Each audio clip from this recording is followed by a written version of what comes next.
Bonjour tout le monde, j'espère que vous allez bien. Dans cette vidéo, on va parler de la masse atomique. Avant de parler de la masse atomique, on va tout d'abord citer les composants d'un atome. Alors, un atome est constitué d'un noyau et des électrons. Un noyau, il est constitué des protons et des neutrons. Alors, la masse d'un atome est vraiment équivalente à la masse des composants d'un atome. C'est-à-dire, la masse d'un atome égale à la masse des protons et la masse des neutrons et finalement la masse des électrons. Mais on sait déjà que la masse des électrons elle est négligeable par rapport à la masse des protons. C'est pour cela que la masse d'un atome égale à la masse du noyau, c'est-à-dire à la masse des protons plus la masse des neutrons. Bien. Et on sait déjà que la masse des protons et des neutrons est de l'ordre 10 puissance moins 27. Donc, comme vous voyez ici, les valeurs de la masse des protons et la valeur de la masse des neutrons. C'est en kilogrammes. Donc, c'est une unité qui n'est pas adaptée. Vraiment qui n'est pas adaptée. Donc, maintenant, il faut chercher une autre unité qui est adaptée au calcul et qui est bien pratique. Voilà. Donc, les chimistes ont pensé à une autre unité, c'est l'unité de masse atomique, UMA. Voilà. Donc, cette unité-là, elle est adaptée au système microscopique.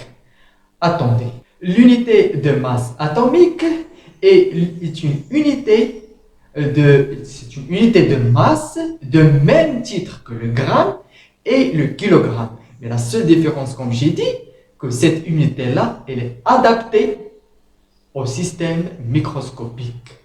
Donc voilà. Donc maintenant, je vais vous définir l'unité de masse atomique. Qu'est-ce que ça veut dire l'unité de masse atomique?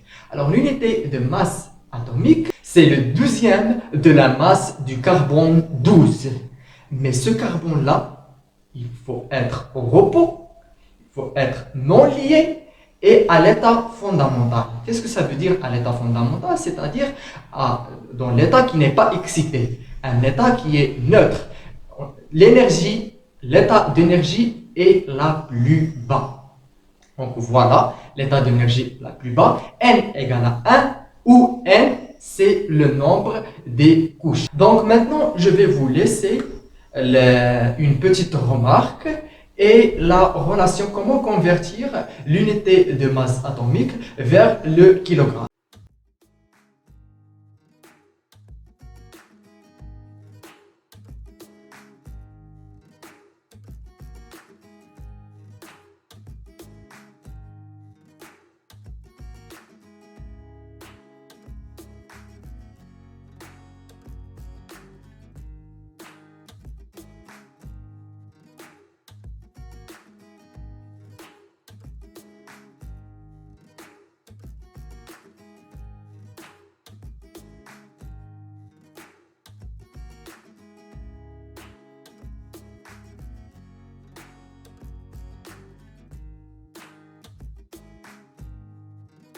Et je vous remercie infiniment pour votre attention et pour votre soutien.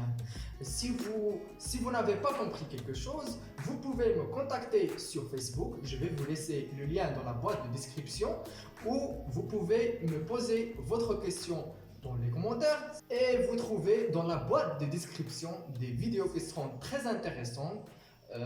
Merci beaucoup. Au revoir, à la prochaine vidéo.